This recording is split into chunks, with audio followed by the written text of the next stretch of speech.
Hello students, welcome back to my channel.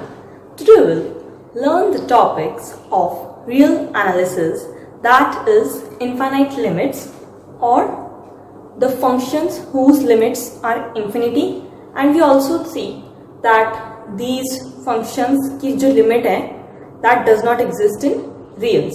So basically infinite limits क्या होता है?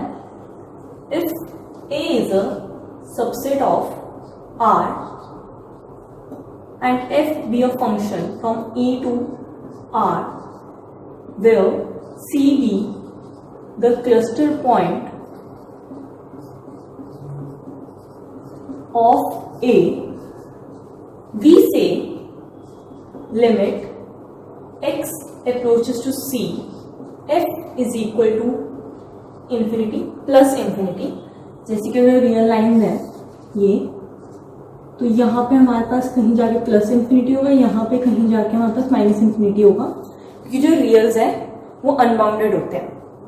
सो if for every alpha belonging to reals there exist delta greater than 0 such that for x minus c less than delta and it should be greater than 0, क्योंकि हम x लेते हैं not equal to c. x कहाँ belong कर रहा है हमारा? a को. Implies f of x is greater than alpha. Then we say that limit x approaches to c f of x is plus infinity. Similarly अगर हमें किसी function की लिमिट माइनस इंफिनिटी दे रखी हो तो उसका क्या मतलब है? Limit x approaches to c f of x is equal to minus infinity if for every alpha belonging to reals there exist delta greater than 0. और जो ये डेल्टा है ये अल्फा पे डिपेंड करता है, such that for x belonging to a 0 less than x minus c less than delta implies f of x is less than alpha.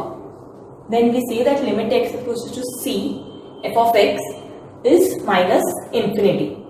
अब हम एक क्वेश्चन डिस्कस करते हैं कि लिमिट x approaches to 0 और फंक्शन हमें दे रखे है 1/x². ये कहाँ जाएगी? शो करना है कि ये इंफिनिटी पे जाएगी और x नॉट इक्वल टू 0. अगर हमें इसका ग्राफ देखना हो तो वो किस टाइप का होगा? बेसिकली इस टाइप का, क्योंकि पॉजिटिव वैल्यू लेगा रेंज तो उसकी 0 नहीं पहुंचेगा. 0 open interval to infinity and similarly minus infinity to open interval 0. ये इसको टच नहीं कर रहा है. तो ये हमारे पास ग्राफ हो गया इस 1/x² फंक्शन का, और हमें क्लियरली दिख रहा है कि ये जो हमारे पास फंक्शन है f of x is unbounded near the neighbourhood of 0. For alpha greater than 0 there exist delta greater than 0, और इस डेल्टा को हम बाद में चूज करेंगे कि हमें रिजल्ट क्या चाहिए.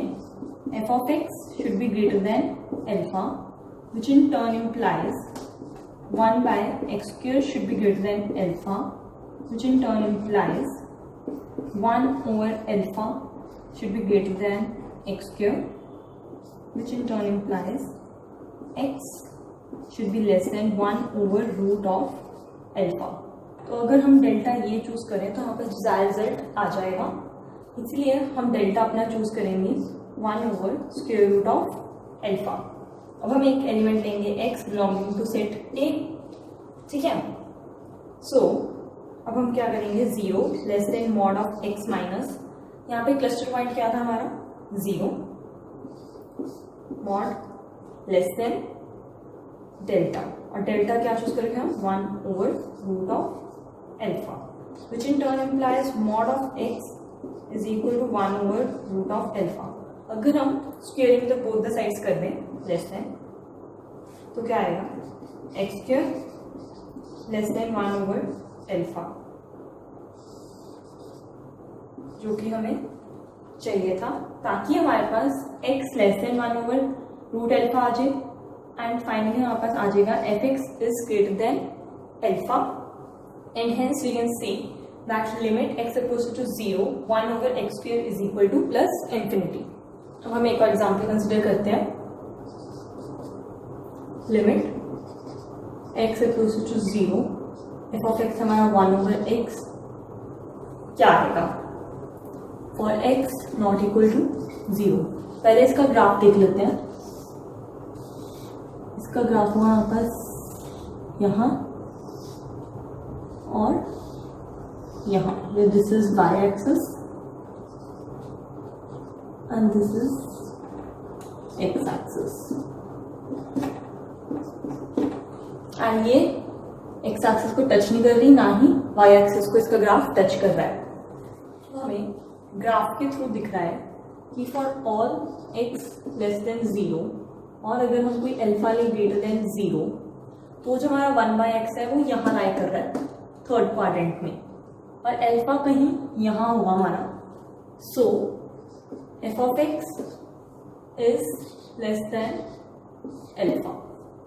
ठीक है, अब for all x greater than 0 अगर हम कोई एक बीटा लें लेस देन 0 मतलब यहाँ हमारा ग्राफ कहाँ लाई कर रहा है फर्स्ट क्वाड्रेंट में, वो ऑब्वियसली उससे बड़ा है। सो f of x is greater then beta. अब एक साइड जो हमारे पास पूरी रियल्स पे डिफाइंड है जो फंक्शन, एक साइड तो हमारे पास 11 f of x is less then alpha और दूसरी साइड आ रहा है हमारे पास f of x is greater then beta. Hence we can say that limit x approaches to 0 1/x neither tends to plus infinity neither tends to minus of infinity। अब हम एक theorem discuss करते हैं। ठीक है, let A be the subset of reals and f and g be two functions from A to R, C belonging to reals, B any cluster point of A,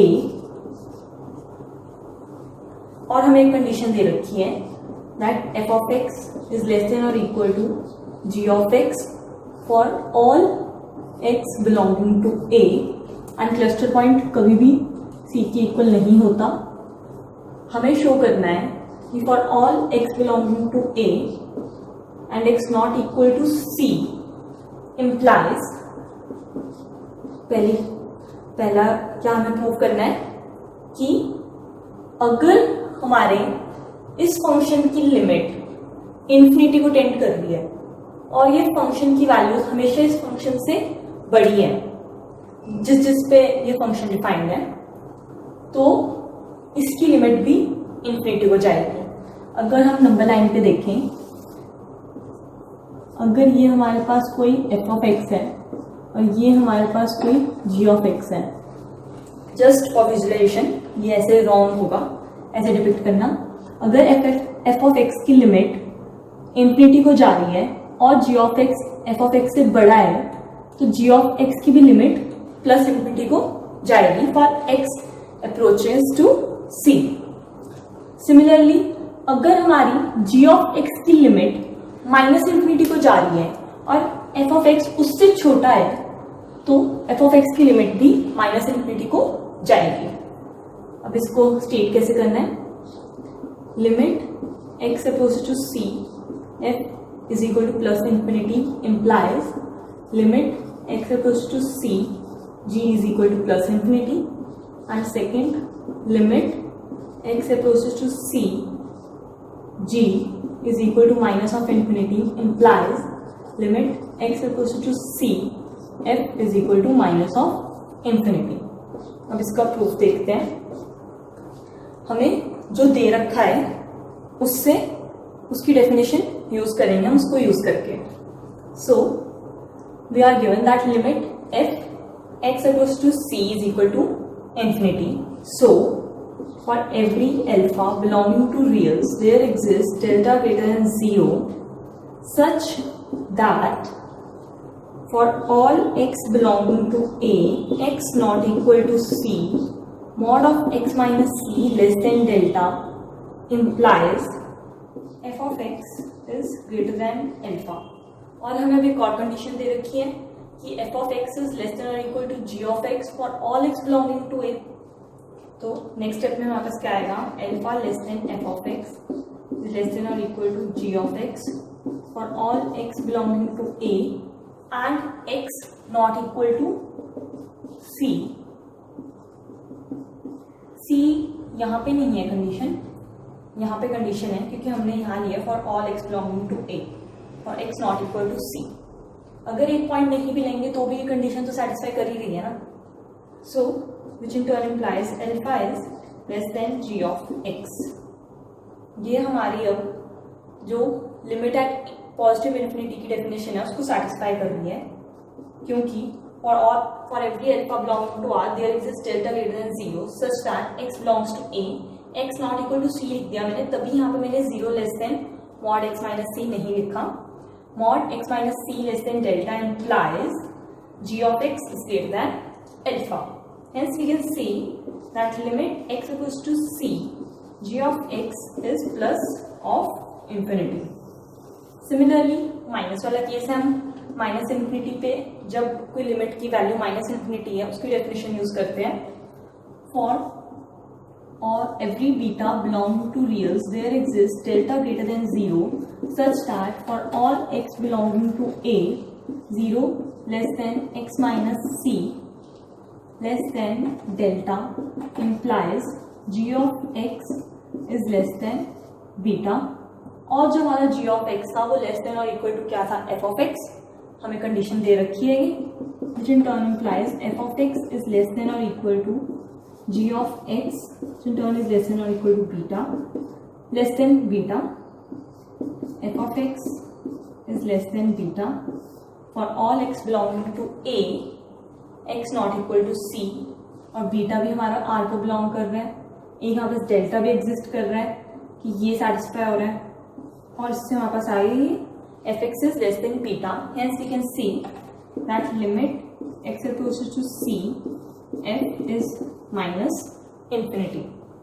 अब हमारे पास सी में एक और डेफिनेशन है, बस उसमें सी पॉजिटिव लेते हैं हम.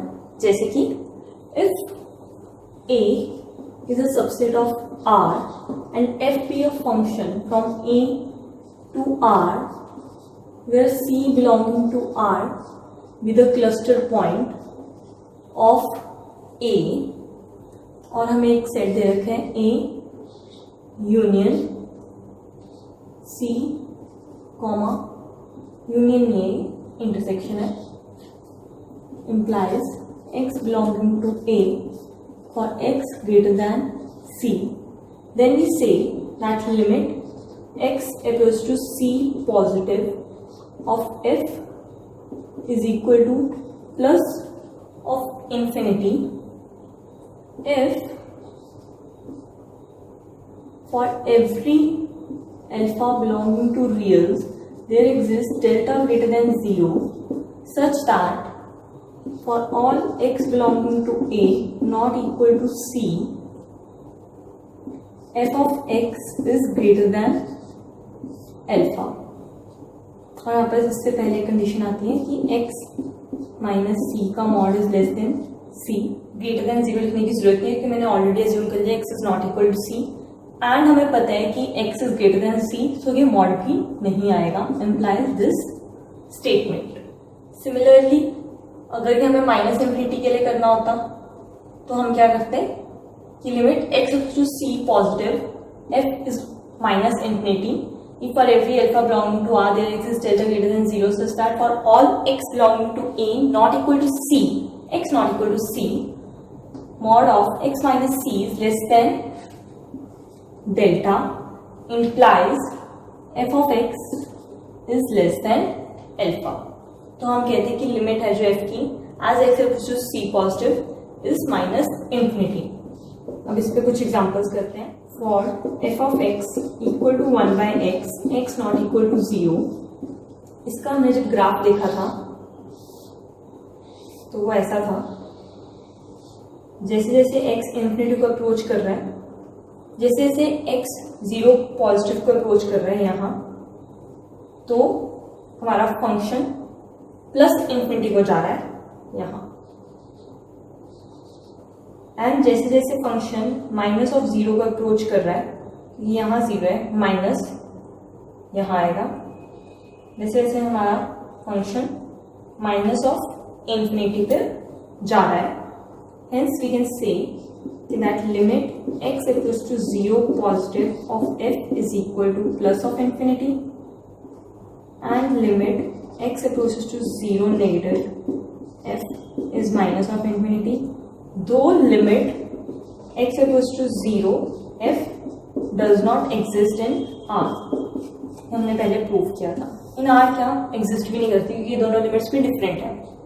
अब हम एक और एग्जाम्पल करते हैं, जो ये हमारा फंक्शन है f of x e raised to power 1 by x for x not equal to 0 is unbounded on 0 to delta for delta greater than 0, और जो इसकी राइट हैंड लिमिट है ये हमने पहले प्रूव किया था कि does not exist in R reals, but infinity या माइनस इन्फिनिटी तो हो सकती है।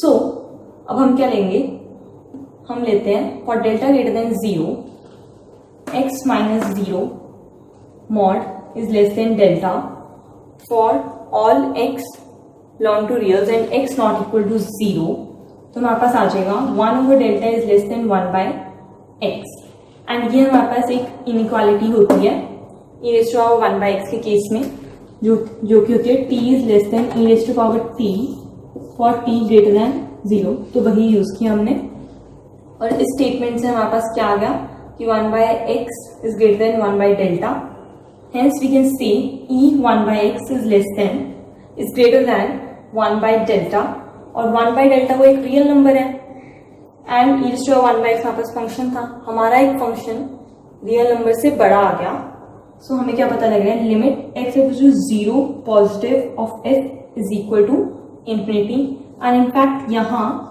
जो हम सारे x लेंगे वो ग्रेटर देन 0 लेंगे क्योंकि हम यहाँ पे राइट हैंड लिमिट ही कंसिडर कर रहे हैं।